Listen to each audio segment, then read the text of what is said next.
네, 이 화면이 녹화가 되는데 같이 엔터 쳐주시면 감사하겠습니다. 네, 안녕하세요. 저는 서원대학교 허은정입니다. 이번 세션의 사회를 맡았고요. 제 목소리 잘 들리시나요? 네, 네, 네, 반가운 얼굴도 있고, 예, 같이 발표해 주시는 선생님들 모두 보이네요. 아시다시피, 이 세션은 한국교육행정학회 분과 세션 중에서도 학문 후속 세대, 에 관련된 세션 중에 하나입니다. 지금 과정을 밟고 계신 선생님들께서 연구했던 부분을 발표를 하고 같이 얘기를 나누는 시간이 되겠고, 총 70분 예정되어 있어요. 지금 워낙이 오전 세션이 그러기도 하지만 사람 수가 좀 적어요. 단촐하고도 좀 가족적인 분위기에서 할 수 있을 것 같아요. 어쩌면 발표자 선생님들께서는 훨씬 더 부담 없게 시작할 수 있는 자리일 것 같기도 하니까 만약에 계속 이렇게 유지가 되면 조금 더 우리가 약간 딱딱한 분위기를 좀 벗고 자유롭게 이야기할 수 있는 시간이 됐으면 합니다. 발표 순서는 한국교원대 박사과정이신 경미선 선생님 하고, 그리고 건양사이버대 팀장님이신 조진선 선생님, 그리고 공지대 박사과정 중이신 오창환 선생님, 이 세 순서로 하겠고요. 제가 한 15분에서 최대 20분, 사실은 20분 꽉 채우셔도 지금 시간 자체는 넉넉할 것 같습니다. 20분 정도로 해주시고요. 이 세션의 특성상 토론은 사회자인 제가 같이 겸하고 있기 때문에 뒤로 토론을 몰아버리면 조금 지루할 수도 있을 것 같아요. 그래서 발표 끝나시면 제가 짧게 코멘트하고 그 다음에 두 번째 발표 이어져 가고 이런 순서로 하겠습니다. 마지막에 이제 토론에 대한 답변이나 청중의 질의 이런 부분은 마지막 남은 시간에 한꺼번에 활용하는 방식으로 순서를 진행하도록 하겠습니다.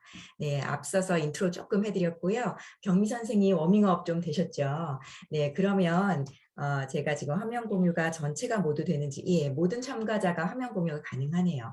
경미선 선생님 먼저 네, 발표자를 공유해 주시고 발표 시작해 주시면 감사하겠습니다. 네.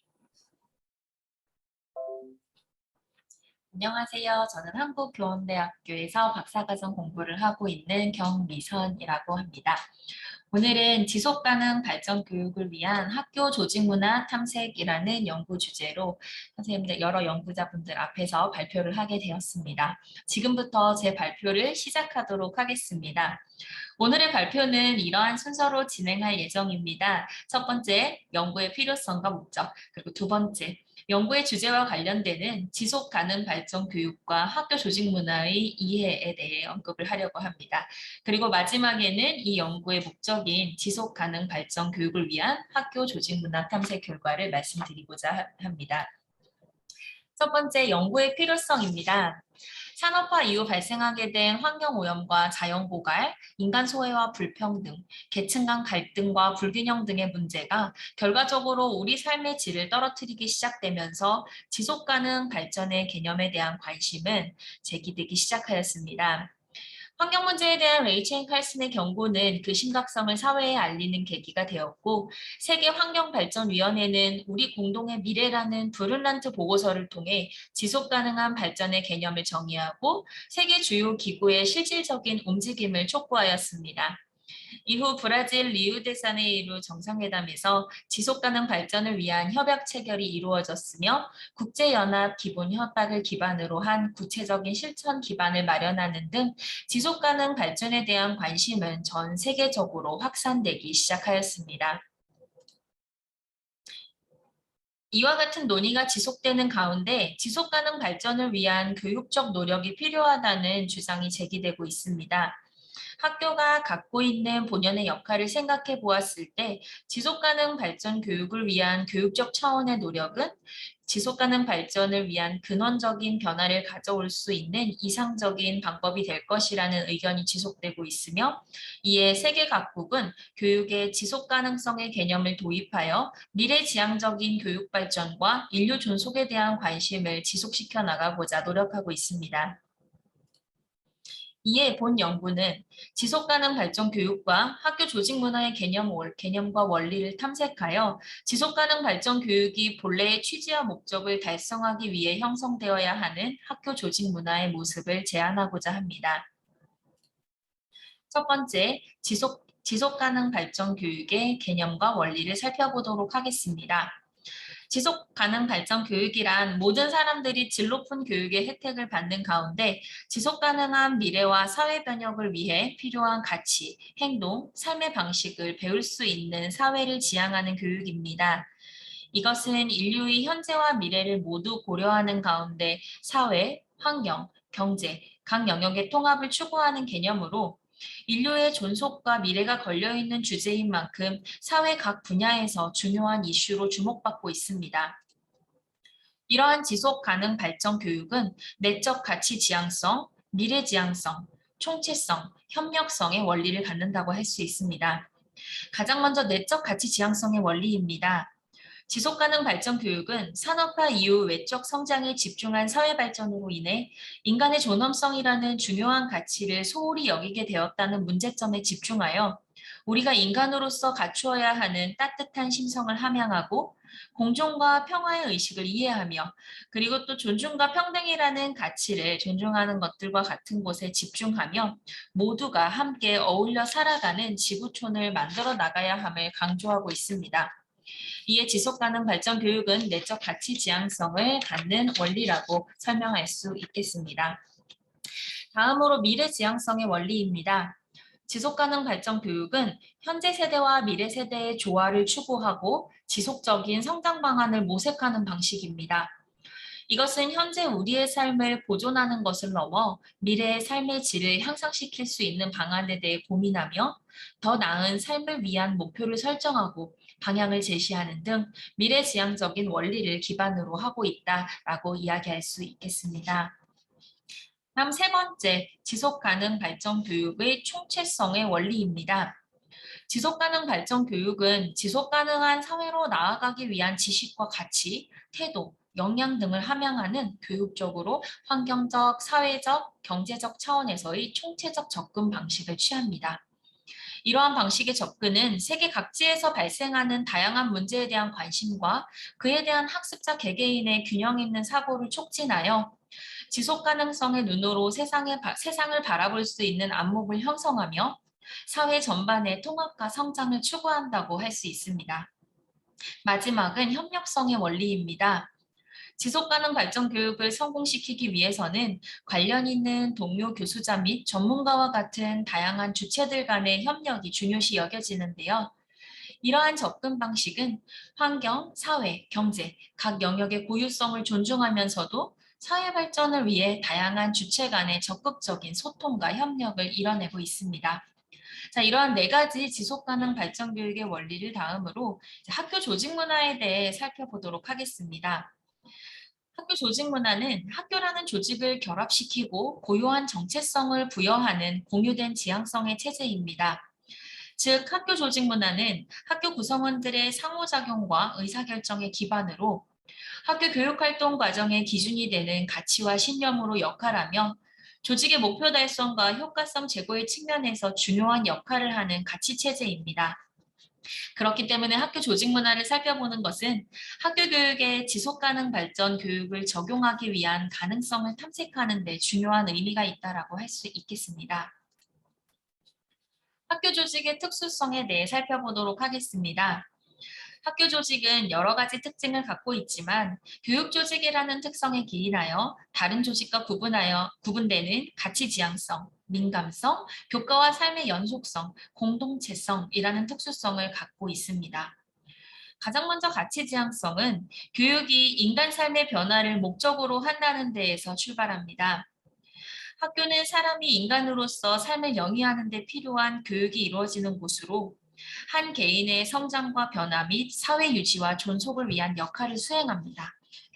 그러므로 학교 조직은 인간의 성장을 목적으로 하는 가치 지향적 특성을 갖는다고 할 수 있습니다. 다음은 학교 조직의 민감성입니다. 교육은 한 사회의 유지와 발전에 중대한 영향력을 미치기에 사회 변화에 대한 민감성을 가지고 신속하게 대응해야 한다는 책임을 갖습니다. 이에 학교는 변화하는 사회적 흐름과 그에 따른 역할을 인식하고 새로운 변화를 주도해 나가야 하며 다양한 사회적 요구에 부응해야 한다는 책임감을 갖고 있습니다. 그렇기에 학교는 민감성을 띠는 조직으로 사회 변화에 융통성 있게 적응해 나가는 모습을 띠곤 합니다. 학교 조직의 세 번째 특수성입니다. 교과와 삶의 연속성인데요. 학교 조직이 수행하는 가장 고유한 역할은 교육이며, 이러한 교육은 학생들의 삶의 자세를 변화시키는 것입니다. 이를 위해 학교 조직은 모든 교과를 분절적으로 가르치지 않고 총체적으로 접근하여 교과와 학생의 삶을 넘나드는 가운데 그들이 성장할 수 있는 방안을 모색하고자 합니다. 그러므로 학교 조직은 다른 조직과 다르게 그 주요 역할인 교육이 학생 개개인의 삶과 연속 성장에 있다는 특성을 갖습니다. 마지막으로 학교 조직의 공동체성입니다. 학교는 다양한 학교 구성원들의 가치와 요구를 반영하여 운영하는 기관입니다. 그렇기에 교육 목표 달성을 위한 구성원 간의 소통과 협업, 공동의 목표 설정, 가치와 신념 공유가 매우 중요하며, 이러한 문화는 교사들의 전문성 신장과 바람직한 학교 조직 문화 형성에 긍정적인 역할을 하기도 합니다. 이처럼 학교는 다른 조직과 비교하였을 때 특히 공동체성이 중요시 여겨지는 기관이며, 상호 신뢰와 존중, 협력과 성장 같은 것들을 중요시하는 공동체로서의 특성을 갖는다고 할 수 있습니다. 앞서서 지속가능 발전 교육의 특성과 학교 조직의 특수성에 대해서 논의를 해보았는데요. 이제 이 두 개 사이의 연결고리를 찾아가는 과정을 밟아보도록 하겠습니다. 앞으로의 학교는 지속가능 발전 교육의 장으로서 역할하게 될 것입니다. 지속가능 발전을 위한 최적의 실천 전략으로 교육에 대한 관심이 높아지고 있는 만큼, 기존의 학교에서 이루어지고 있던 기초 소양 교육에 더하여 지속 가능 발전 교육이 강조될 것으로 보이며, 이는 우리 사회의 여러 가지 문제에 대한 해결 방안을 모색하고 우리 사회의 지속 가능성에 중점을 둔 실천 전략을 모색하는 데 중요한 역할을 하게 될 것이다라고 생각합니다. 두 번째는 미래의 학교 교육과 지속 가능 발전 교육입니다. 지속가능 발전 교육과 학교 교육은 모두 미래지향적이라는 특성을 갖습니다. 두 개념은 모두 미래지향적인 관점에서 사회의 변화와 발전 및 개인과 공동체의 삶의 질 향상을 추구하는 것으로, 개인의 공동과 웰빙을 추구한다는 공통적인 목표를 갖습니다. 자, 그리하여 지속 가능한 발전 교육의 원리와 학교 조직의 공통성을 파악해 보았습니다. 이 두 개념은 공통적으로 인간의 존엄성과 가치를 중시하고 시대와 사회의 요구를 반영하며 미래지향적인 태도를 취합니다. 그렇기에 우리 사회가 처한 다양한 문제에 대한 총체적인 접근을 시도해야 하며, 그것을 위한 전문가적 식견과 안목을 바탕으로 다양한 학문과 사회 영역 간의 융합과 통합을 시도하는 것이 필요합니다. 이것을 바탕으로 지속가능 발전 교육 실천을 위한 학교 조직 문화를 탐색해 보았습니다. 첫째, 학교는 인간 중심의 가치 지향적 조직 문화를 형성해야 합니다. 지속가능 발전 교육과 학교 교육의 중심에는 인간이 놓여 있기 마련입니다. 이 둘은 모두 인간 삶의 질 향상을 목표로 하고 있기에 학교는 인간 중심의 문화를 기반으로 지속가능 발전 교육이 실천될 수 있는 인간 지향적 환경을 조성하는 것이 필요합니다. 인본주의적 관점에서 사람의 감정과 인격을 우선시하고 공감하고 소통하고 배려할 수 있는 심성을 갖춘 학생을 길러내는 데 교육에 주안점을 두어 인간이 존중받는 사회가 될 수 있도록 하는 문화를 형성하는 것이 필요합니다. 둘째, 미래 역량 신장을 위한 미래지향적 조직 문화를 형성하는 것입니다. 최근 학교 현장에는 미래 사회 핵심 역량 함양을 위한 유연하고 융통성 있는 조직 문화가 형성되어야 한다는 주장이 제기되고 있습니다. 지속가능 발전 역시 현 세대의 발전을 넘어 다음 세대의 생존과 번영을 추구하기 위한 것으로, 학교는 사회 변화의 흐름에 부응하는 교육 목적을 설정하고 지속가능 발전 교육을 실천하기 위한 미래지향적 조직으로 역할하기 위한 조직 문화를 형성하는 것이 필요합니다. 셋째, 총체적 성장과 변화를 주도하기 위한 전문가적 조직 문화를 형성하는 것입니다. 지속가능 발전 교육이 학교 교육에 적용되기 위해서는 그 가치에 대한 구성원 간의 공감과 이해가 이루어져야 하며 지속가능 발전 교육이 추구하는 총체적이고 통합적인 접근 방식을 적용하는 것이 필요합니다. 이에 학교는 교과와 학생의 삶을 총체적으로 바라보고 접근할 수 있도록 그와 관련된 교사들의 전문성을 함양하는 조직 문화를 형성하는 것이 필요합니다. 마지막은 개방과 소통이 원활한 협력적 조직 문화를 형성하는 것입니다. 앞으로의 학교는 개방된 체제로 변화할 것입니다. 학교 내외의 인적, 물적 자원을 공유하고 외부 기관과 연계적이고 협조적인 관계를 유지하게 될 것이며 현재 세대와 미래 세대의 발전과 번영을 위한 공존을 추구하는 교육 공동체로 나아갈 것입니다. 그러므로 학교는 개방과 소통이 원활한 협력적 조직 문화를 형성하여 지속가능 발전 교육을 위한 개방적이고 협력적인 공간으로의 변화를 추구하는 것이 필요할 것으로 생각됩니다. 이상으로 지속가능 발전 교육을 위한 학교 조직 문화 탐색을 주제로 한 발표를 마치도록 하겠습니다. 감사합니다. 감사합니다. 발표 잘 들었어요. 목소리가 너무 좋으셔가지고 아나운서 같이 아마 듣는 분들도 끄덕끄덕 하신데 듣는 귀가 좀 편하셨을 것 같습니다. 지속 가능 교육을 학교 조직 문화의 측면에서 보는 아주 순수 이론적인 접근이었어요. 사실은 모든 연구가 다 고민이 아주 잉태되고 아주 어렵지만 이렇게 이론적으로 접근하는 연구는 개념의 결을 다 따져가면서 세심하게 접근하는 것인 만큼 아주 연구자가 공을 들인 그런 성격의 논문이라고 생각을 합니다. 특히 지금 지도 교수님이 같이 와 계신데 이재덕 교수님은 박사과정 때부터 학교 조직문화 연구를 지금까지 지속적으로 아주 고민을 많이 하고 계신 분이라 이런 접근에 대한 지도가 가능하셨을 거라는 생각도 들어요. 토론을 짧게 준비를 했는데 여러분들도 뭐 허공에 눈 뜨는 것보다는 어딘가 좀 보실 게 있는 게 편하실 것 같아가지고 제가 한 장짜리로 PPT로 준비를 해왔습니다. 같이 보시면서 얘기를 좀 나누죠. 잠시만요. 제가 죄송합니다. 오랜만에 또 종강했다고 또 갑자기 얘를 다루는 게 안 되네. 네, 다시 하겠습니다. 시간 넉넉하다고 했는데 제가 까먹네요. PPT 같이 보실게요. 앞에 얘기는 지금 방금 말씀드린 거고요. 이제 포커스는 이렇게 지속 가능한 교육의 어떤 학교 조직 문화 형성의 구체적인 실행 전략을 제시한다. 이렇게 서론에 되셨더라고요. 여기 세 번째 동그라미부터는 좀 보시겠습니다. 접근 방식도 레셔널합니다. 뭐 학교 조직의 가치 그리고 지속 가능한 교육의 가치 요것들을 추출한 다음에 이 공통적인 특성을 제가 잠깐 끊겼죠. 네, 공통적인 특성을 이렇게 도출해내는 단계적인 절차를 가지는데요. 이제 그 과정에서 이제 조금 드는 생각은 학교 조직의 특성 또는 특수성이라는 표현을 써주셨는데 그것이 이제 학교 조직의 특성을 그대로 보여주는 팩트를 골라내신 걸까? 아니면 이래야 학교라는 것은 곧 이래야 한다라는 그 지향하는 바를 끄집어내신 걸까? 이런 게 혼재되어 있지 않을까? 이런 생각은 했어요.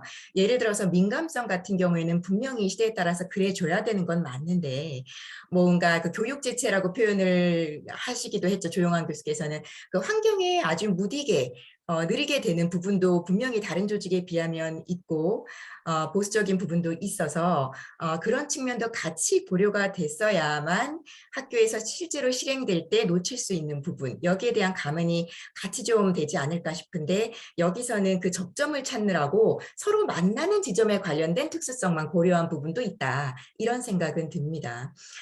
네, 그런 부분이 이제 좀 스쳤었고요. 그리고 이제 결과적으로 나오는 부분. 이것들은 개념과 원리에 기반했을 때 마지막 도출해 주신 4개의 학교 조직 문화의 형성에 관련된 여기 이제 제가 써놨는데 요 4개는 이 논문의 접근성의 특성상 나오는 필연적인 추상적인 성격이에요. 어떻게 처음부터 그게 뭐라고? 이렇게 당장 어떻게 실행하지라는 걸 줄 수는 없죠. 그래서 그것 자체가 이 논문의 한계점은 전혀 아니에요. 이 논문의 특성상 학교 조직 문화의 어떤 성격을 얘기하기 위해서는 결론 부분이 추상적인 성격을 가지는 건 맞는데 일단 논문이 궤를 좀 같이 끝까지 맞물려야 된다는 생각을 했었어요.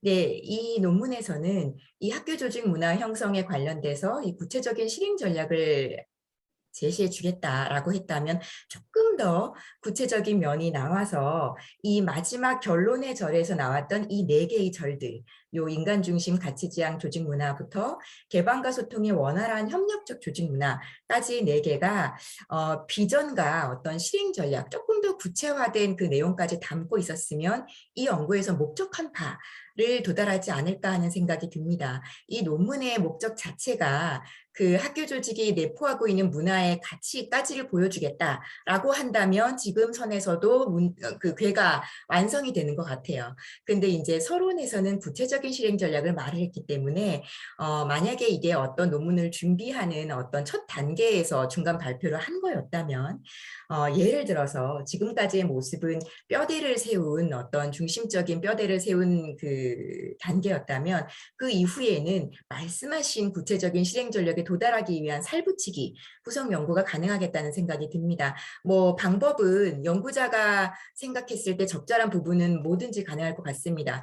예를 들어서 뭐 전문가, 학교 조직에 관련된 전문가들, 뭐 현장 교사든 교장이든 교수든 적절히 섞어서 델파이 조사를 통해서 그들이 생각하는 구체적인 실행의 모습들을 도출을 해는 것도 가능할 것이고 아니면은 이제 경미선 박사 과정 선생님께서 생각하시는 그 좋은 학교의 어떤 사례나 이런 걸 통해서 그거에 근접한 실제를 보여주는 질적 연구도 가능할 것이고 그래서 이 구체적인 실행 전략의 어떤 형태를 우리가 조금이라도 감지할 수 있는 모양새가 나오려면 뭔가 보완이 이루어지면 조금 더 좋겠다. 살붙이기 연구가 조금 더 추가가 된다면 말씀하신 연구 목적을 달성하는 데 우리가 조금 더 체감상 좋지 않을까 하는 생각은 듭니다. 그래서 지금은 뭐 박사 과정 중에서 지금 그 혹시 논문을 발전시키는 과정에서 이 연구가 이루어진 거라면 뭐 이런 부분이 조금 더 마지막에 시간이 지나면 당연히 보완이 되지 않을까 하는 생각은 듭니다. 관련돼서 조금 더 얘기는 나머지 발표가 모두 끝난 그 마지막 단계에서 얘기하고요. 혹시 우리 제자를 보호하겠다 이런 생각이 드시면 이재덕 교수님 마지막까지 남아서 함께 한마디 해주시면 감사하겠습니다. 네, 저는 첫 번째 토론이 여기서 마치고요. 시간을 알뜰하게 써주셔서 시간은 조금 더 넉넉한 상황입니다. 두 번째는 조진선 선생님와 계시죠. 네, 20분, 최대 20분까지 쓰실 수 있고요. 한 12시 정도까지 발표해 주시면 감사하겠습니다. 공유해 주시고 발표 시작 부탁드립니다.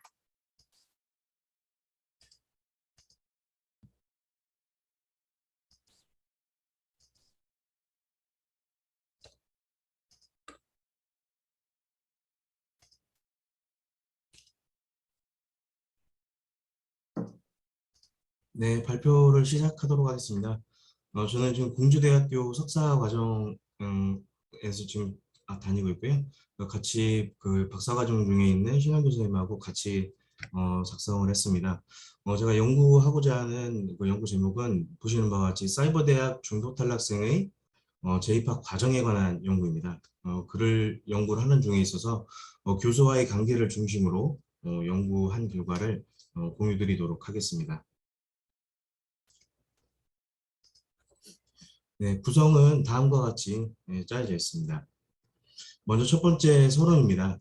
학력이라는 부분이 사회적 교환 가치로서의 역할이 증대되면서 이 학력이 개인의 어떤 직업적 역량이나 그다음에 학문적 역량으로 규정이 돼서 학력의 격차에 의해서 사회적 소외감이나 뭐 좀 박탈감 이런 것들이 점차 증대되어 오고 있는 가파른 그 한국 경제사회 발전상에 있어서 함께 했다고 볼 수가 있을 것 같습니다.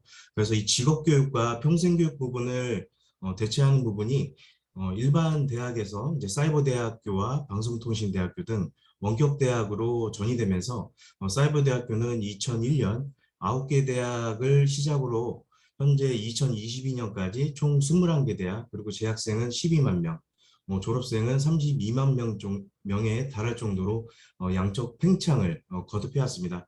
하지만 이런 양적 팽창에도 불구하고 입학 정원의 75%를 웃도는 낮은 등록률과 오프라인 대학교에 비해서 3배 이상 높은 중도 탈락률은 사이버 대학교의 질적 교육의 질에 대해서 늘 의문을 갖게 하는 부분으로 작용이 되고 있습니다. 이 중도 탈락과 관련된 수많은 선행 연구들이 있었지만 이 재입학을 통해서 중도 탈락 이후에 재입학을 하기까지의 과정에 관한 연구는 발견하기가 어려웠습니다.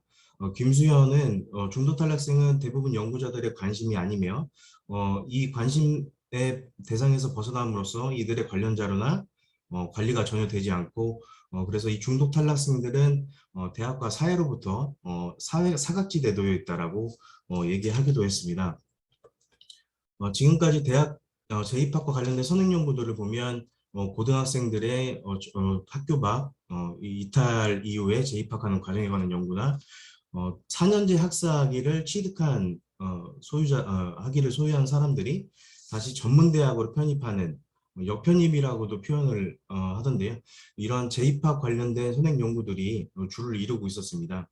하지만 이 중도 탈락과 그다음에 이 중도 탈락한 인원들이 다시 재입학해서 다시 학업을 지속하는 것은 대학의 교육 목적을 근원적으로 달성할 수 있다라는 생각을 가지게 되었습니다. 그래서 이를 바탕으로 K사이버 대학교의 재입학생을 대상으로 근거 이론에 기반해서 질적 연구를 준비했습니다. 중도 탈락의 어떤 경험과 재입학까지의 경험 그리고 과정을 심층적으로 분석하고 그 과정 속에서 교수와의 관계는 어땠는지 심층적으로 탐구해 봄으로써 기존에 있던 중도 탈락에 관한 선행 연구와는 다른 시사점을 도출해보고자 연구를 시작하게 되었습니다. 이론적 배경입니다.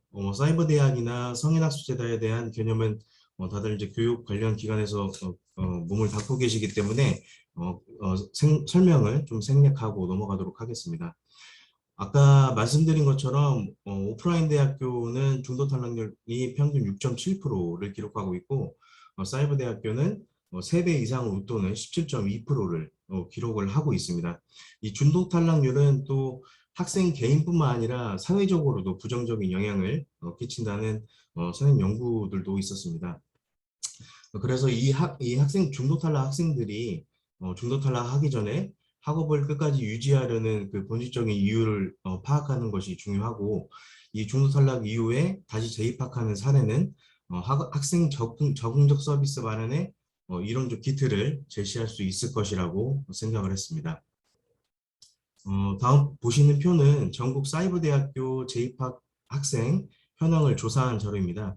이 자료는 대학알림이나 이 대학이 공시 의미를 가지고 공개하는 자료가 아니라 각 대학의 협조를 받아서 내부적인 자료를 받은 자료이기 때문에 상당히 좀 구하기는 좀 어려웠지만 이렇게 최근 5년 동안에 19개 사이버 대학의 중도 탈락 이후 재입학 학생 수를 조사해 본 결과 총 9,000명에 달하는 학생들이 재입학을 하고 있는 것으로 나타났습니다. 연구 방법입니다. 이 근거 이론을 채택한 이유는 복잡한 사회 현상이나 그다음에 사회적 문화적 이런 그 관계적 비교를 통해서 인간의 어떤 내면적 본성을 이해하기 위한 근거 이론이라서 기존의 선행 연구가 많이 발견되지 않은 상황에서 근거 이론으로 하는 것이 적합하다고 판단을 했습니다. 또한 이 중도 탈락 후 재입학하는 과정들에서 나타나는 각 현상들에 대한 요인과 과정들을 설명하기 위해서 가장 적합한 이론이라고 생각을 했습니다. 그래서 다음과 같은 절차를 통해서 진행을 했는데요. 절차는 생략하도록 하겠습니다. 근거이론 연구 방법에서 가장 중요한 것이 적합한 대상자를 표집하는 부분입니다. 그래서 내부 자료 활용이 가능한 대전광역시 소재 K사이버대학교에서 중도 탈락 후 재입학한 학생들을 대상으로 해서 대상자를 설정을 했고요. 그리고 직접 관찰과 그 성인학습자 위주의 사이버대학 이 구성되어 있다는 그 학생 구성이라는 거를 좀 감안해서 전화 인터뷰와 대면 인터뷰가 가능한 대상자로 범위를 좀 축소를 했습니다. 그렇게 해서 나온 연구 대상자는 다음과 같습니다. 전체 참가자는 총 4명이었고요. 대전에 2명, 충남 1명, 울산 1명, 그리고 연령대는 30대부터 50대까지 연령대가 구성이 되어 있었습니다. 이 재입학 과정까지의 구체적인 이유를 밝히고 생생한 전원을 듣기 위해서 중도 탈락 시점부터 재입학한 그 기간까지의 그 기간이 최소 1년 이상이고 최근 3년 이내 재입학한 학생들로 구성을 했습니다. 자료 수집은 면접 질문 도구를 개발하는 것으로부터 시작을 했습니다. 일단 개방적인 그 질문을 위해서 사전 인터뷰를 기초로 질문의 전체 목록을 형성했고 교수 1인과 박사과정생 1인의 검토 수정을 지속적으로 반복하면서 질문지를 작성했습니다. 인터뷰는 5월 31일부터 약 보름 동안 진행이 됐으며 평균 1시간 정도 개별 면담을 진행을 했습니다. 그래서 연구 목적이나 이런 부분들 좀 설명을 먼저 하고 자연스러운 인터뷰가 되기 위해서 사전 질문지가 순차적으로 있긴 했었지만 유동적으로 질문의 순서를 좀 변경해나가면서 인터뷰를 시작을 했습니다. 그리고 이 인터뷰한 자료는 전부 녹음 후에 전사해서 엑셀 파일화를 통해서 원자료를 확보를 했습니다. 자료 분석 결과입니다. 자료 분석 결과 총 35개의 개념과 21개의 하위 범주 그리고 13개의 상위 범주가 나타났습니다. 그리고 이 범주들을 각 개념과 속성으로 엮어서 구조화시키는 과정을 거쳤습니다. 이 구조화 과정을 거쳐서 사이버대학 중도 탈락생의 재입학 과정에 관한 패러다임 모형까지 도출해냈습니다. 연구 결과입니다. 첫 번째로는 경험적 배경인데요. 사실 이 패러다임 모형에서 이 경험적 배경이란 부분은 없는데 이 중도 탈락 이후에 재입학 과정을 설명하기 위해서 연구자가 이 과정에 대한 이해를 돕기 위해서 명명한 부분이라는 것을 좀 감안해 주시면 좋겠습니다. 그래서 경험적 배경에는 개인적 원인과 환경적 원인이 나타나는데요. 사이버대학교의 재학생분들은 대부분이 직장인입니다. 90% 이상이 직장인이기 때문에 인터뷰에서 공통적으로 나타나는 부분들은 이 학업과 직업을 같이 병행하는 부분에 있어서 시간적인 여유가 없다라는 부분이 공통적으로 나타났습니다. 사이버대학의 특징은 시공간의 제약이 없어서 이 시간 자율성이 굉장히 확보가 쉽다라는 부분이 장점이기도 하지만 혼자서 공부해야 된다는 부담감과 그리고 외로움이 또 함께 공존하는 부분이 나타나기도 했습니다. 환경적 원인으로는 교수와 동료 그리고 조력자의 관계적 부재를 들었습니다. 이 학업 유지와 중단에서도 가장 강력한 외적 요인으로 나타나기도 했는데요. 방금 전에 말씀드린 것처럼 사이버대학의 가장 큰 장점이기도 하지만 가장 큰 단점으로 작용을 하기도 한 부분을 파악해 볼 수가 있을 것 같습니다. 그리고 이 공간의 제약이 없다는 부분은 또 학생들이 직접 대면하고 만나서 그리고 또 교수자와 만나서 형성할 수 있는 친밀한 관계를 형성하는 데 있어서 상당히 방해 요인으로 또 나타나고 있어서요. 지리적 특정점을 갖고 있는과 동시에 한계점도 갖고 있다라고 볼 수가 있을 것 같습니다. 다음은 인과적 조건입니다. 인과적 조건은 어떤 발생한 현상이나 중심 현상을 발생하게 하는 사건이나 원인을 말하는데요. 목표와 발전 그리고 아쉬움과 후회로 나타났습니다. 이 사이버 대학교는 상대적으로 오프라인 대학교에 비해서 진입장벽이 낮은 것이 사실입니다. 그래서 이 학년기를 놓친 성인학습자들이 본인의 꿈과 진로 그리고 장차 노후 대비를 위해서 전문 자격증을 취득하거나 어떤 직업의 전환을 위해서 사이버 대학교에 진학을 하고 있는 것으로 나타났습니다. 또한 이 중도 탈락 과정에서 또 겪는 아쉬움과 후회가 있었는데요. 학업 중도로 포기했던 것을 가장 후회하고 그동안의 경험과 시간이 허사가 되거나 자기와 함께 입학했던 동료들이 먼저 졸업하는 모습을 보면서 자기 자책을 하는 모습을 나타내기도 했습니다. 맥락적 조건은 중심 현상을 발생시키는 어떤 상황적 조건이나 그것에 영향을 끼치는 원인이 되는 현상을 말하는 것으로 시간적 여유와 조력자의 지원으로 나타났습니다. 경험적 배경에서도 나타났듯이 시간적 부족과 직장과 학업 병행의 고충이라는 부분은 이 중독 탈락의 경험 속에서 겪었던 시간의 이 흐름을 통해서 시간적 여유를 얻고 다시 중심 현상으로 돌아가는 강력한 진입 동기를 얻게 되는 것으로 나타났습니다. 조력자의 지원은 중독 탈락의 가장 외적 요인으로도 작용을 했는데요. 대학 생활 중 겪었던 교수와 어떤 조력자의 그 관계에 있어서 불확실한 미래에 대한 부분이나 이런 부분들을 해소하는 부분이 조력자로서 얻는다고 나타났습니다.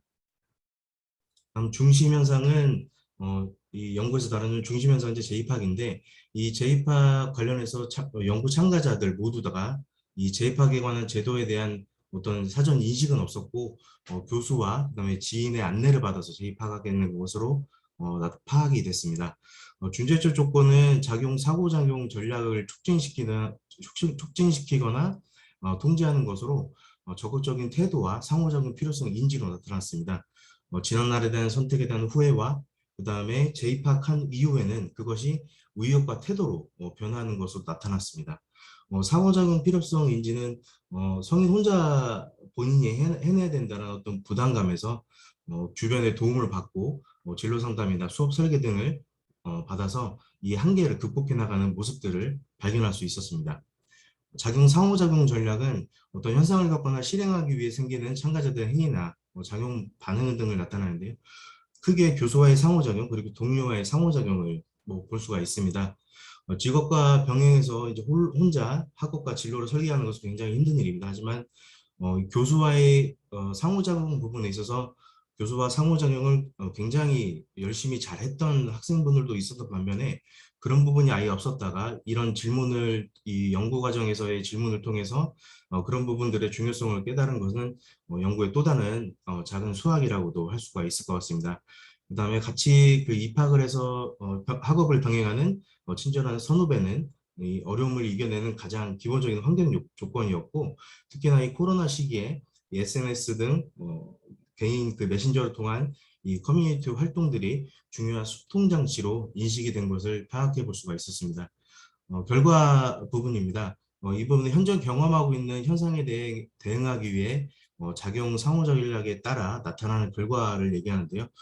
목표 지향적인 대학 생활로의 전환과 그리고 적극적인 태도로의 전환 두 가지로 나타났습니다.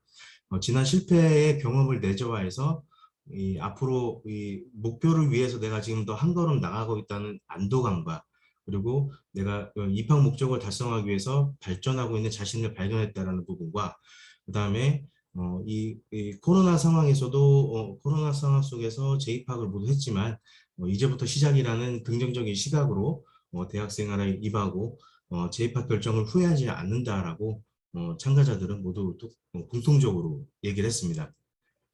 결론 부분입니다.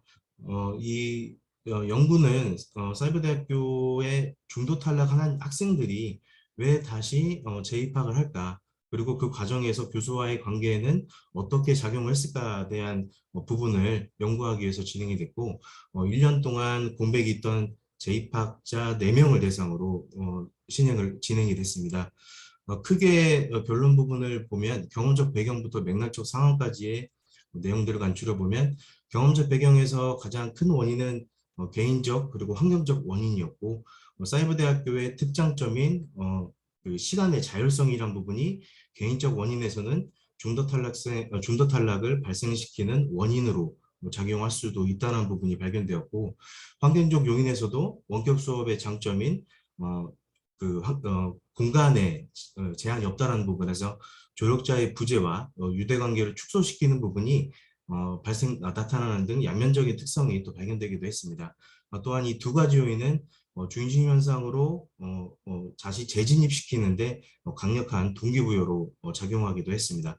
그래서 이런 부분들이 앞으로 사이버대학교가 이 갖고 있는 특장점을 조화롭게 어떻게 발전시켜 나가야 되는지에 대해서 고민해봐야 될 부분이라고 볼 수가 있을 것 같습니다.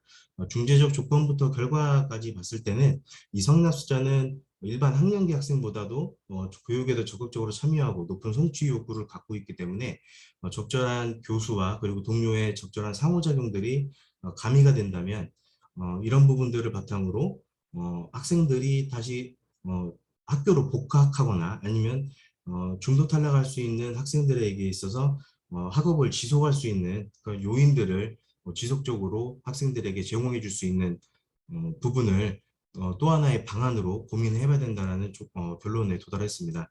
하지만 제한점도 상당히 많았는데요.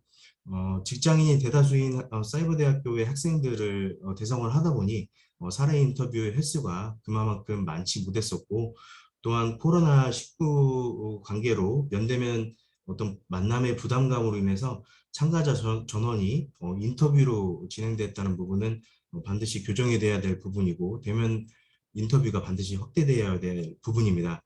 또한 비공시 데이터인 이 재입학 현황 자료에 대한 부분들이 각 대학, 그 사이버 대학교가 본질적으로 그 특장점을 더 승화시켜서 발전시키기 위해서는 서로 공감대를 좀 함께 갖고 이 자료들을 기관 간의 차원에서 협조하면서 같이 이 문제점들을 해결나갈 수 있도록 협력해야 하는 부분들이 필요하다라고 볼 수가 있을 것 같습니다. 교육 사각지대에 놓인 이 재입학생 중도 탈락생들을 대상으로 재입학으로 다시 그 학업의 사다리를 놓아줄 수 있다는 가능성을 확인했다는 점에서 다른 앞으로의 사이버 대학교의 발전에 있어서 어떤 시사점을 제공할 것으로 기대를 한다라고 연구자는 생각을 한번 해봤습니다. 끝으로는 참고 문헌이고요. 굉장히 부족한 발표였는데 그 끝까지 경청해 주셔서 감사드리고, 지금 제가 이게 연구의 어떤 초안 부분이기 때문에 많은 의견과 그리고 또 보완하고 이렇게 닦아나가야 될 부분들을 가감없이 좀 말씀 주시면 좀 더 완성도 높은 연구 결과물을 만들어낼 수 있는데 도움이 될 수 있을 것 같습니다. 네, 이상 부족한 발표 끝까지 들어주셔서 감사합니다. 네, 감사합니다.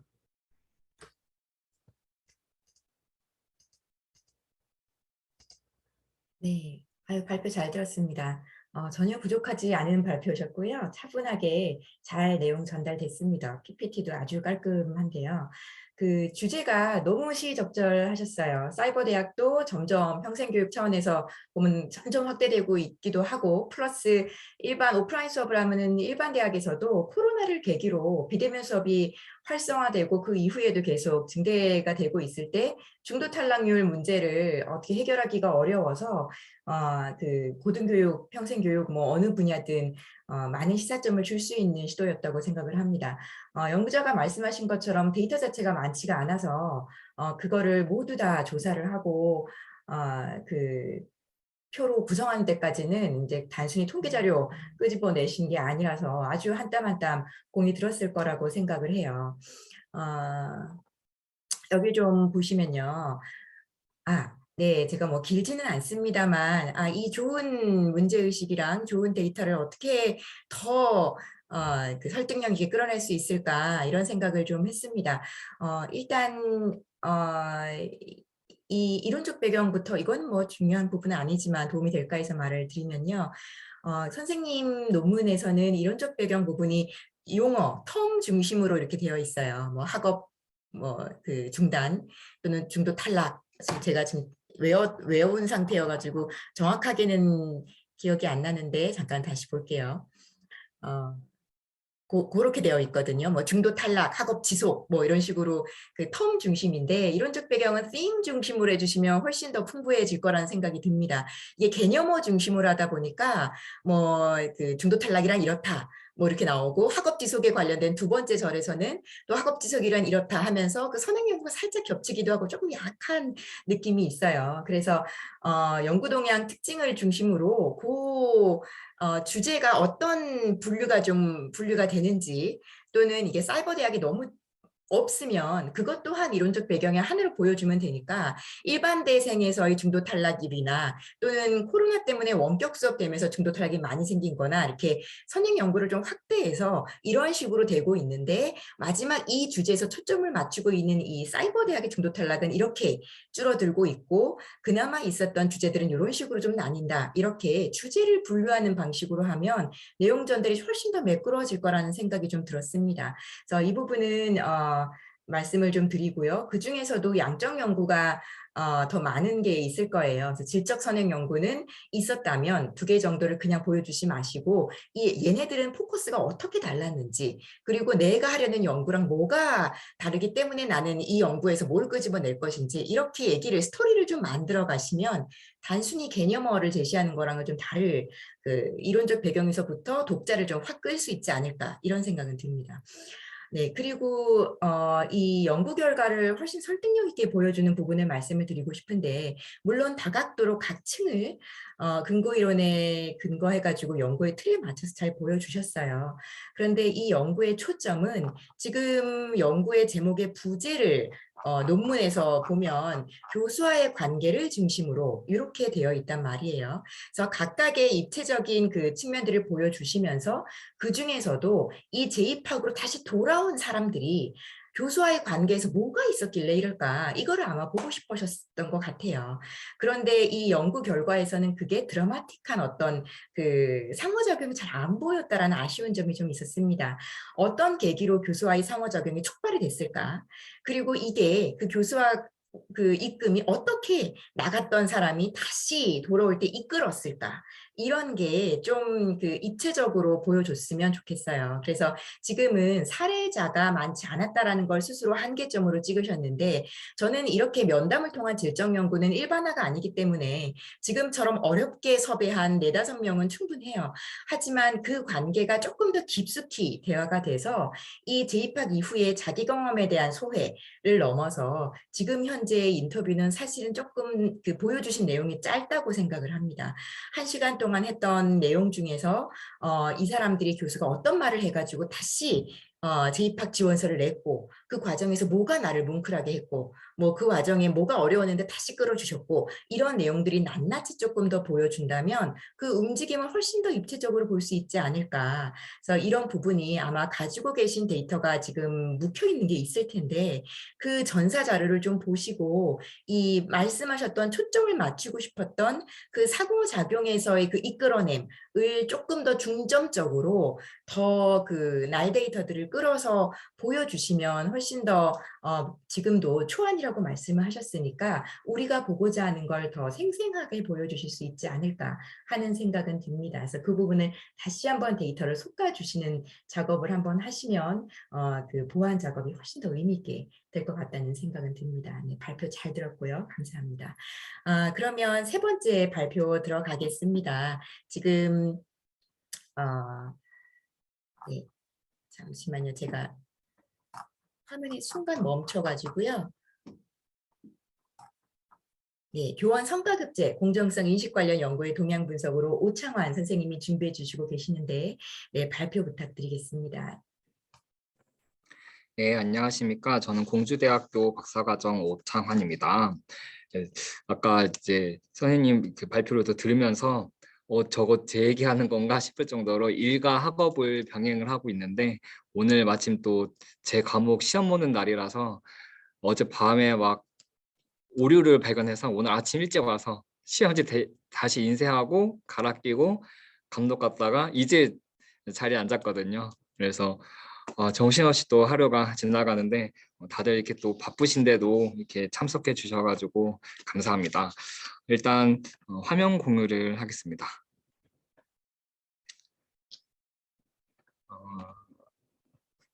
제가 그 학교에서 아무래도 있다 보니까 좀 이제 교사의 좀 복지 이런 부분에 좀 관심이 있습니다. 그래서 이제 교원 성과 상여금이라던가 아니면 교원 능력 개발 평가 이런 것들이 처음에 초기의 시절에는 그냥 하니까 하는구나 이런 생각이 있었는데 점점 시간이 지날수록 이게 맞는 건가 이런 좀 생각이 좀 있었습니다. 그래서 이제 교원 성과급 관련해 가지고서도 이제 관련해서 논문들도 이렇게 많이 읽어보면은 이런 의구심을 좀 다들 갖고 있는데 그렇다면 이제 내용 좀 어떻게 좀 정리가 되어 있는 건가라는 또 생각도 있었습니다.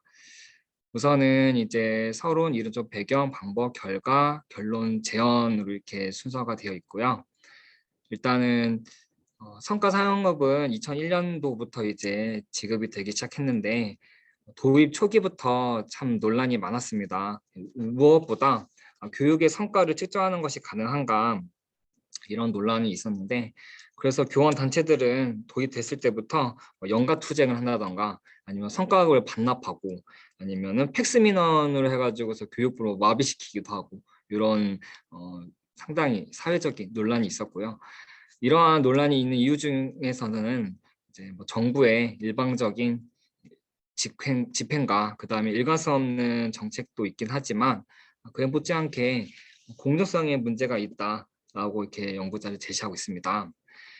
그러면 이 교원성과급제 관련해 가지고서 공정성 이슈과 관련된 연구들은 수행이 되었습니다. 그래서 무엇보다도 그 취지에 맞게 교원들의 직무 동기와 그다음에 조직 헌신을 높여가지고 직무 성과 등을 향상시키는가 이러한 연구들이 주를 이루고 있습니다.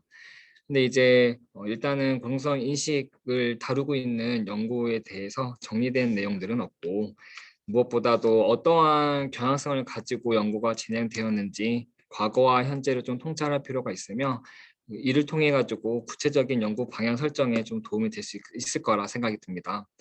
또한 이 해외에서 이제 좀 발달이 된 이 공정성 이론은 크게 분배 절차, 상호작용 공정성 이렇게 구분이 되고 있는데, 해외에서는 이거 말고도 뭐 정보 공정성이라든가 아니면 이제 절차 공정성에서도 좀 더 하부 요인 좀 나눈다던가 이런 식으로 좀 연구가 더 진행이 되고 있는데, 그렇다면 우리 교원 성과급제 관련해 가지고서는 어떠한 좀 영역에 더 관심이 있고, 그 다음에 이 최신의 좀 연구 결과들을 어떻게 좀 반영하고 있는가 이런 것들을 좀 분석할 필요가 있다라고 생각했습니다.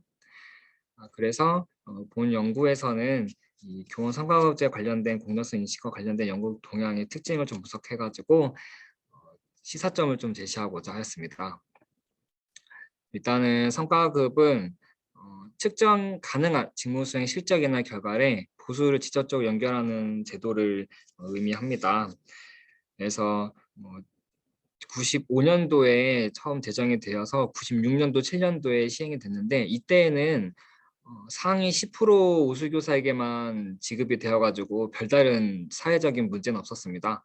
97년도에 IMF 때문에 중단되었다가 2001년도에 다시 이제 본격적으로 모든 교원한테 이제 적용이 되기 시작했는데, 차등 지급률이 항상 문제가 되어 왔습니다. 교원 단체들은 이 차등 지급률을 없애던가 뭐 아니면 균등 분배하자 이런 의미를 하고 있고요. 이 지급률은 2002년 10%에서 2006년 20%, 그다음 2011년에는 50%에서 100%로 쭉 올라가다가 2018년도에 50에서 100%로 조금 축소가 되었고, 그 다음에 이제 이것과 관련돼 가지고서는 개인 성과급이 기본으로 하고 있는데, 2011년도에는 학교 성과급이 도입되었다가 교원단체들의 또 반발 이어져서 2015년도에 폐지가 되었습니다. 그래서 이때 또 제가 기억하는 거는 이제 학교 성과급이 처음 막 도입되기 시작했을 때 선생님들 사이에서는 그때 뭐 학생들의 기초학력 그 퍼센트 이런 것들이 반영이 됐었거든요. 그래서 학군 좋은 대로 우리 학교 옮겨야 되지 않겠냐 막 이런 이야기도 했었습니다. 성과급제와 관련된 사회 연구는 상당히 많이 진행이 되어 있는데, 뭐 교사들의 인식부터 그 다음에 제도 개선, 운영 방안 이런 것들을 주로 제시하고 있습니다. 그래서 이제 계속 논란이 되는 거는 교수 활동과 근무 실적을 과연 어떻게 수량화해가지고 측정할 것인가 이런 내용들이고요. 그 다음에 교원 성과급제 관련해서 연구들을 보면은 교육 활동보다 업무에 대한 보상책이다. 그 다음에 교원 성과급이 대부분 반대하고 이제 균등 분배나 폐지를 해야 된다. 이런 의견을 제시한 논문들이 꽤 많았습니다. 그 다음에 이제 국가별로 뭐 비교한 연구도 있고, 그 다음에 뭐 계속 제시됐듯이 정책이 비일관적이고 형식적으로 집행되고 있다. 그래서 이거는 교원 성과급제뿐만 아니라 교원 능력 개발 평가도 지금 형식적으로는 너무 의뢰 매년 하듯이 하고 있다라는 의견은 있습니다. 그 다음에 이제 4월 달 정도 되면은 이제 그 작년도 성과 등급을 알려주고 그 다음에 5월달 이제서 지급이 되는데 그때 되면 또 좀 제가 느끼기에는 좀 뒤숭숭한 분위기도 있긴 합니다. 무엇보다 S를 받은 사람들 중에서는 본인이 S를 받으면 했는가라는 생각을 하는 사람도 있고 아니면 나는 받으면 했다라고 생각하면 하지만 무엇보다 B를 받는 선생님들은 도대체 내가 왜 B를 받아야 되는가 해서 이의 제기를 항상 매년 하는 것을 제가 봐왔습니다. 그래서 이제 그럼 제가 또 관심을 갖고 있는 건 바로 공정성인데 이 공정성은 사회 규범과 같은 거시적인 의미에서는 정의라고 하고 주관적 심리적인 것에 초점을 뒀을 때는 공정성이라고 이야기합니다. 그래서 결과의 내용에 지금 집중한 것은 분배 공정성이고 그 다음에 과정과 절차에 대한 것은 절차 공정성, 그 다음에 이제 대인관계적인 측면을 강조하는 것은 상호작용 공정성입니다. 이 학자들의 의견을 보면 분배나 절차 공정성은 서로 명확하게 구분이 되고 다들 인정을 하고 있으나 이 절차 공정성이랑 상호작용 공정성이 과연 분리가 되어 있느냐 다르냐 이런 것들은 또 서로 의구심을 갖고 있긴 하지만 현재까지의 연구 결과들을 봤을 때에는 분배 절차 상호작용으로 구분하는 데에는 의견이 없다라고 선행 연구가 있습니다. 그래서 이 교원 성과급제와 공정성과 인식과 관련돼 가지고 선행 연구에서는 대부분 이 교원 성과급제에 대한 공정성 인식이 조직 효과성에 미치는 영향에 대한 연구가 주를 이루고 있습니다. 그래서 뭐 조직 헌신이나 직무 만족, 적응, 동기 이런 것들에 영향을 미치는 연구가 대부분입니다. 그다음에 이제 뭐 아니면은 이제 뭐 구조 방정식이나 다른 요인 간의 관계를 분석한 연구들도 있고요. 아니면은 이제 그 마지막 거는 초등교사의 인식을 절차 공정성 측면에서 면담을 통해 가지고 한 연구도 있습니다. 제가 분석은 어떻게 했냐면요. 일단은 국내에 발표된 학술 논문과 학위 논문을 대상으로 하였고 리스랑 국회도서관에서 검색을 해가지고 중복된 걸 제외한 다음에 교사, 교원, 그 다음에 성과급, 성과상여급 요거를 키워드로 해서 검색을 일단 하였습니다. 그래서 용어가 일단은 선생님들한테는 성과상여금이 지급된다 이렇게 하기 때문에 성과상여금, 성과급이 혼용돼서 사용이 되고 있고요. 그 다음에 교사냐 교원이나도 혼용이 되어 있습니다. 그래서 초등학교나 중학교를 이렇게 같이 다룰 때에는 교원이라는 용어를 쓰고 초등학교만 중학교만 할 때는 교사라는 이렇게 단어를 써서 혼용이 되기 때문에 이거를 검색했더니 학술 학위 논문이 검색이 되었고 이 중에서 이제 원문이 공개되는 것들 중에서 연구 문제 방법 측정 도구를 이제 다시 읽어보면서 주제에 맞는 내용들을 선별하였더니 최종적으로는 학술 논문 7권, 학위 논문 22편 해가지고 총 29편이 되었습니다. 이제 여기에서는 학술 논문과 학위 논문이 그 저자와 연구 내용, 제목이 유사한 경우에는 학술 논문만을 대상으로 하여가지고 분석하였습니다. 해서 보면은 대부분 석사학위 교육대학원에서 58.6%가 나왔고요. 그 다음에 이제 석사학위에서는 69%에서 대부분 선생님 현장에 아무래도 계신 선생님들이 이 부분에 대해서 이렇게 의구심을 품고 있는 부분이다라고 생각을 할 수 있었습니다. 기준으로는 일단 선행 연구를 바탕으로 이제 연구 주제, 연구 방법, 연구 대상 이렇게 기준으로 해서 연구 주제는 공정성의 그 유형에 따라서 좀 구분을 하였고 연구 방법에서는 연구 방법에 유형해가지고 양적, 질적, 문헌 연구, 손학 연구 그 다음에 통계 분석 방법은 그 성태제의 그 체계에 의해 가지고 집단 비교를 위한 통계 분석 방법이냐 아니면 인과관계 분석을 위한 통계 분석 방법이냐 이거에 따라 구분하였습니다. 그다음에 측정 도구는 국외 인용, 국내 인용, 국내 개발 이렇게 구분하여 보았고요. 연구 대상은 유초, 중고 대상으로 하였고 특수학교를 대상한 경우에는 대부분 유치원부터 고등학교까지 같이 있기 때문에 거기를 중복해서 산출했습니다. 그다음에 이제 그 해당 자료들은 그 SPSS에서 이제 빈도 통계 분석을 하였습니다. 해서 이제 연구 주제를 보면 공정성 유형 측면에서 분배 절차 한 가지만 다룬 연구도 있고, 그다음에 분배 절차, 분배 절차 상호 이렇게 세 가지, 두 가지를 다룬 연구들도 있습니다. 대부분은 2개 이상의 공정성을 다루는 연구였고, 그다음에 분배 공정성과 절차 공정성을 다룬 이 연구가 55.6%로 선생님들의 아무래도 이 성과급제에 관련해 가지고서는 분배와 절차 공정성에 조금 다들 고민이 있으시구나라는 거를 좀 이렇게 요거를 보고 또 알 수 있었습니다.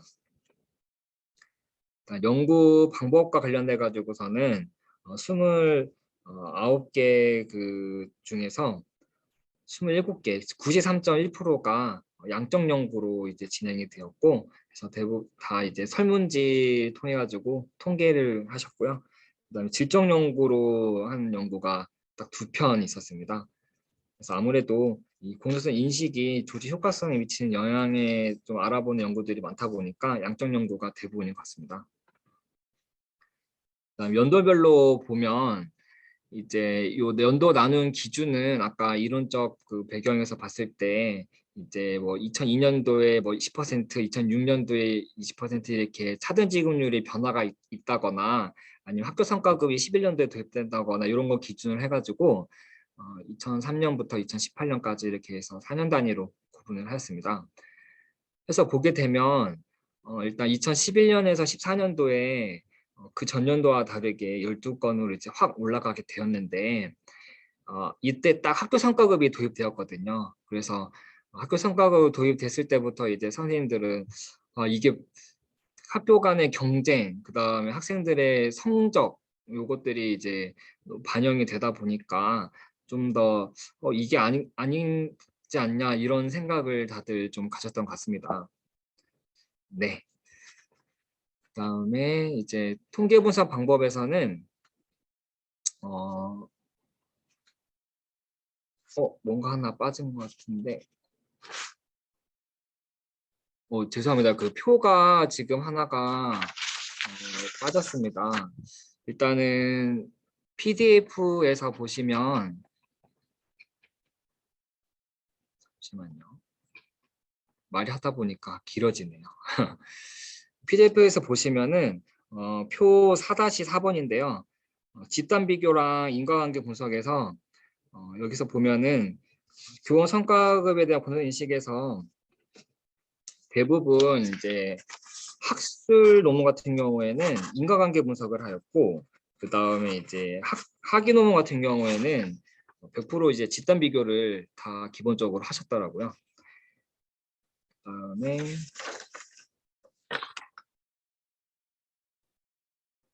네.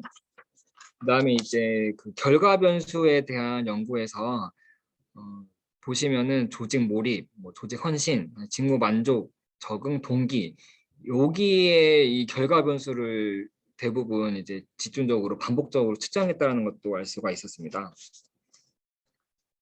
그다음에 측정 도구에서 좀 보면 이제 뭐 분배 절차 상호작용 이제 해외 국내 인용 이렇게 구분이 되어 있는데 국내 개발된 내용은 없고 대부분 국내 연구자나 해외 연구자의 측정 도구를 인용을 한 경우가 대부분이었습니다. 그다음에 한 사람의 연구 측정 도구를 사용하기보다는 여러 연구자의 측정 도구를 사용하게 되었는데 이제 여기에서 지금 여기 앞에 꺽쇠 안에 있는 수는 인용되는 횟수인데요. 여기 지금 분배 절차 공정성에서 보면 4번이나 인용된 여기 최지혜, 조국행, 한진우 이런 연구자들의 또 측정 도구를 다시 한번 또 찾아보게 되면 1년의 연구 결과들을 참고하여 작성하였다라는 그 문헌도 있고 그래서 명확하게 출처가 제시되지 않은 것도 있었습니다. 그 다음에 또 해외 측정 도구를 사용한 경우에는 이것이 좀 측정 도구를 이제 예비 조사를 해가지고서 뭐 신뢰도나 타당도 검사를 하고 나서 이제 본 검사에서 사용했다거나 이런 연구들은 극히 드물었습니다. 그 다음에 이제 여기에서 보시면 해외 연구자들 같은 경우에는 일부의 한정된 연구자들의 결과를 좀 사용했다는 것도 알 수 있습니다. 그래서 지금 뭐 절차나 상호작용 공정성 같은 경우에도 이제 좀 다양하게 연구가 되고 있는데 그런 것들보다는 일부 연구자들 것만 되고 있고요. 그리고 대부분 초등학교 교사를 대상으로 한 연구가 많았습니다. 이제 마무리하겠습니다. 연구정의 특징은 방금 전에 얘기했던 하면서 같이 얘기가 나왔고요. 이제 제언으로는 선행 연구를 바탕으로 성과급제 공정성 인식 관련 연구를 좀 반영할 필요가 있다. 이제 해외 같은 경우에 좀 많이 좀 연구가 되어 있는데 좀 너무 한정된 부분에서만 보지 않았었나라는 것도 있고요. 그 다음에 이제 공정성 유형 간의 결과물수에 미치는 상대적 영향력이나 상호작용 효과에 대한 이 연구가 하나도 없었기 때문에 이런 부분에 대한 연구를 한다면 좀 더 세밀하게 볼 수 있을 것 같습니다. 그다음 결과 분수도 너무 일부에다만 좀 반복적으로 측정하는 경향이 있기 때문에 조금 행동이나 아니면 뭐 스트레스나 등 다양한 결과 분수를 조금 찾아볼 필요가 있다고 생각이 들었고요. 그다음에 측정 도구에 관련돼 가지고도 연구자의 이제 참고했던 연구들의 이제 출처들을 쭉 찾아가다 보면 명백하게 좀 밝혀지지 않은 출처들이 있어서 이왕이면 조금 정확한 출처를 사용해야 될 것 같고, 일단 해외 연구자들 같은 경우에도 일부의 해외 연구자들 것만 좀 반영이 되고 있는데 뭐 절차 공정성이나 정보 공정성이나 이런 내용들을 좀 더 반영하여 좋겠다라는 생각이 들었습니다. 네, 이상으로 마치겠습니다. 감사합니다. 네, 발표 감사합니다. 오늘 정신 없으셨던 것 같은데 차분하게 잘 해주셨고요. 저도 짧게 한번 말씀드릴게요. 그 학생들한테 이제 대학생들한테 강의를 할 때도 교원 성과급제는 좀 관심 있게 항상 듣는 챕터예요. 아마 예비교사들이라서 그런지. 그래서 저도 항상 교원 성과급제에 대해서 좀 강조하면서 얘기를 하던 입장이라 아주 흥미로운 연구 주제라고 생각을 했고요.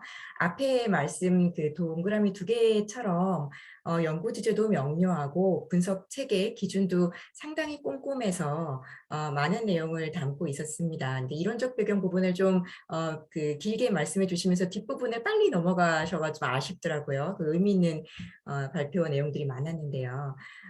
그 분석 기준 설정할 때도 일단 뭐 그 흔히들 하는 여러 그 분석 틀들, 연구 방법, 대상 뭐 이런 것들을 기본적으로 그 틀 안에 포함하신 다음에 많이 이론적으로 다루어지고 있는 공정성 이론을 3개의 관점으로 이렇게 도출해내시는 과정도 예, 그 체계적이고 꼼꼼하게 합리적인 방식으로 도출이 돼서 설득력이 있었습니다. 그 말씀을 쓰실 때 물론 그 제가 이제 생각하면서 봤던 부분은 공정성 인식 연구 동향 분석은 늘 핫한 이슈에서는 어느 순간은 꼭 해주면 좋을 주제기는 하죠. 근데 그중에서 왜 이거 인식을 봤을까 이런 생각을 하면서 봤었어요. 그래서 인식 분석 논문이 많기 때문인 건지 아니면 공정성 인식에 대해서 현장에서 고민이 얼만큼 많기 때문인지 물론 발표하실 때는 잘 드러나긴 했는데요. 그 다각적 분석이 필요한 배경이 조금 더 서론에서 방점이 잘 찍혀줬으면 좋겠다 이런 생각은 했었습니다. 사실 그렇게 그 전체 틀이 꽉 짜여져 있어서 많은 부분을 그 제가 말씀을 드릴 내용은 많지는 않았어요. 근데 드는 생각에서는요. 이거는 제가 고민하고 있는 부분도 있습니다. 그래서 이 선행 연구의 한계에서의 의미는 뭘까? 이 부분은 이 논문을 좌지우지하는 코멘트는 아닙니다. 같이 해보면 좋을 것 같아서 드리는 말씀은 보통 우리가 선행 연구가 이런 한계점을 지니고 있다. 이런 얘기를 할 때는 그 연구에서 다루어지지 않고 있는 거를 말할 때가 많아요. 뭐 이거는 뭐 초등을 했으니까 중등을 하면 좋겠다라든가 이거는 뭐 지적 사례 연구가 뭐 연담도 추가됐으면 좋겠다. 없는 거를 얘기할 때가 많은데 진짜로 그 암 연구에서의 한계를 얘기할 때는 그 연구가 설정한 프레임, 그 안에서 어떤 그 틈이 발견되는 걸 짚어주는 게 진짜 그 연구에서 한계라는 생각을 하거든요. 근데 보통은 우리가 쉽사리 아주 연차가 많은 연구자들도 쉽사리 그 연구자가 집필자가 말하지 않는 주제를 추가 제안하는 정도로 얘기를 하면서 한계로 얘기할 때가 많죠. 이 결을 좀 명확하게 해야 되는데 우리 스스로 연차가 많건 적건 간에 그 한계에 대한 얘기를 좀 쉽게 쓴다 이 생각을 해요. 그래서 이 부분을 말씀드리는 이유는 이 연구가 어떤 그 한계를 함부로 지적했다는 뜻은 전혀 아닙니다. 근데 이제 습관적으로 선행 연구에선 이거를 다루지 않았다라는 말은 충분히 그 이후에 우리가 후속 연구에서 다룰 만큼 필요한데 아직 다뤄지지 않았다라고 말할 때는 설득력은 있지만 한계라는 단어를 쓸지는 굳이 않아도 되지 않을까 이런 생각을 좀 그 용어의 정연을 하느라고 평소에 제가 하는 생각을 같이 나누고 싶어서 그 부분은 드렸습니다. 그리고 다섯 번째 동그라미네요. 질적 연구 부분을 아주 빨리 넘어가셨어요. 물론 2개 정도밖에 없었어요. 그렇지만 동일 주제 하에서도 이게 연구 그 2개 정도의 질적 연구가 있었고 연구 주제는 동일했다 이런 식으로 나오는데 그 연구 주제의 동일한 아래에서도 연구자가 다르기 때문에 포커스를 맞춘 부분이라든가 접근성의 차이도 있었을 것 같아요. 그래서 그게 조금 더 있었으면 좋았겠다 이 생각은 있었습니다. 그리고 상당히 많은 비율이 교육대학원 학위 논문으로 이 연구 분석 대상이 있었는데요. 이 자체가 주는 시사점도 있을 것 같아요. 단지 초등교사가 많은 거 이외로 물론 그 교육대학원 논문이 아니라 박사학위 논문이라든가 학술지 아티클이라든가 이런 데서 조금 더 깊이 들어가는 필요가 있었을 텐데 여기에 대해서도 우리가 조금 문제의식을 가져야 되지 않을까 이런 생각을 좀 해봤습니다. 그리고 마지막으로는요. 그 교신 저자가 김은호 교수님이시고 아마도 지도 교수님이실까 이런 생각을 하면서 봤었어요. 양적 연구에 아주 그 특화되시고 많은 연구를 하고 계셔서 아마 같이 박사과정 하고 계신 오창원 선생님께서도 양적 연구에 관심이 있으시다면 추후에 이 교원 성과급 관련해서 논문이 조금 더 쌓이면 그 양적 연구 대상으로 메타 분석해서 효과 검증을 해도 굉장히 그 연구자 스스로 재미있어하는 주제가 나오겠다 이 생각이 들더라고요. 물론 메타 분석이 가능하려면 그 조건을 충족하는 연구들이 있어야 돼서 사실 연구 그 수가 조금 더 늘어나야 되긴 하는데 이 부분에 대한 아이디어도 드리면 나중에 더 후속 연구를 하실 수 있겠다 이런 생각은 들었습니다. 네, 제가 연구에 관련해서 드는 생각은 이 정도로 하겠습니다. 저희가 지금 30분은 넘었는데 한 5분 정도는 더 쓸 수 있는 점심시간 이후라서 그런 상태예요. 저희는 이제 점심시간 12시 반을 쓰고 있는 홍보에는 아주 악조건 속인 상황인데요. 지금 먼저 3분 중에 발표해 주신 경미선 선생님, 조진선 선생님, 오창한 선생님 3분 중에 의문은 아니고요. 부담스럽지 않은 선에서 혹시 좀 추가로 말씀을 하고 싶다던가 저는 딱히 질문을 드린 건 아니었는데 연구에 관련해서 나 이 말을 조금 더 하고 싶다 이런 분들이 있으면 자유롭게 마이크 여시고 말씀을 발표자분께서 좀 하셨으면 좋겠습니다. 있으실까요?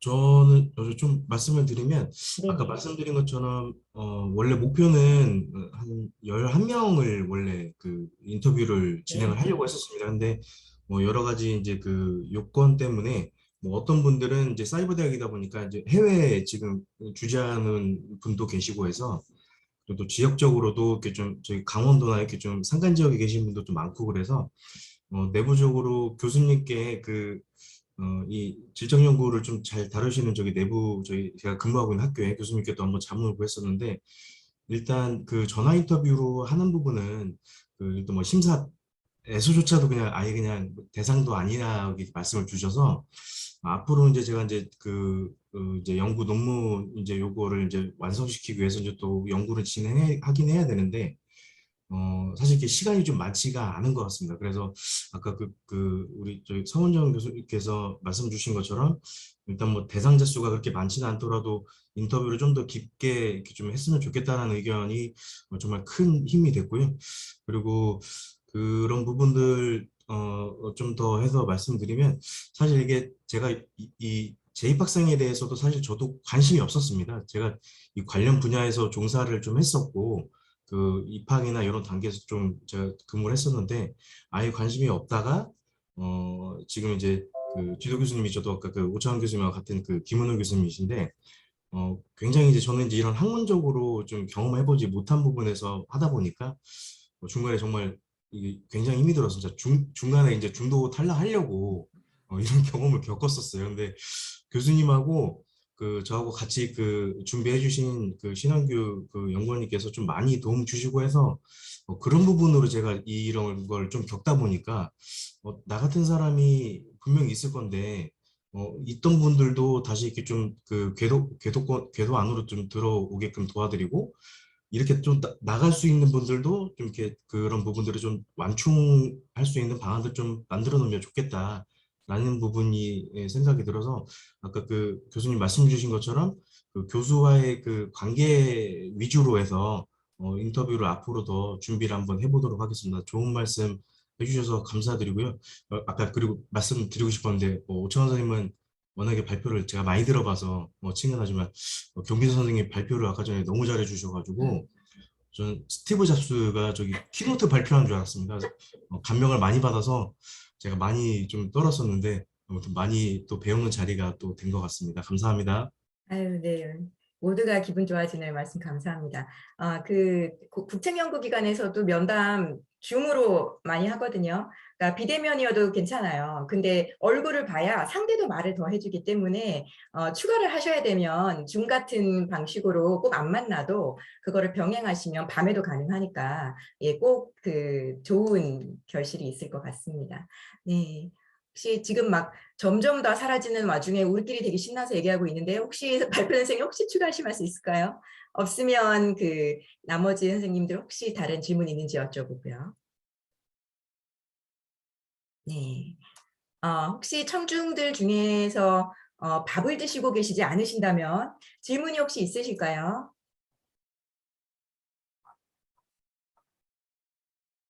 네.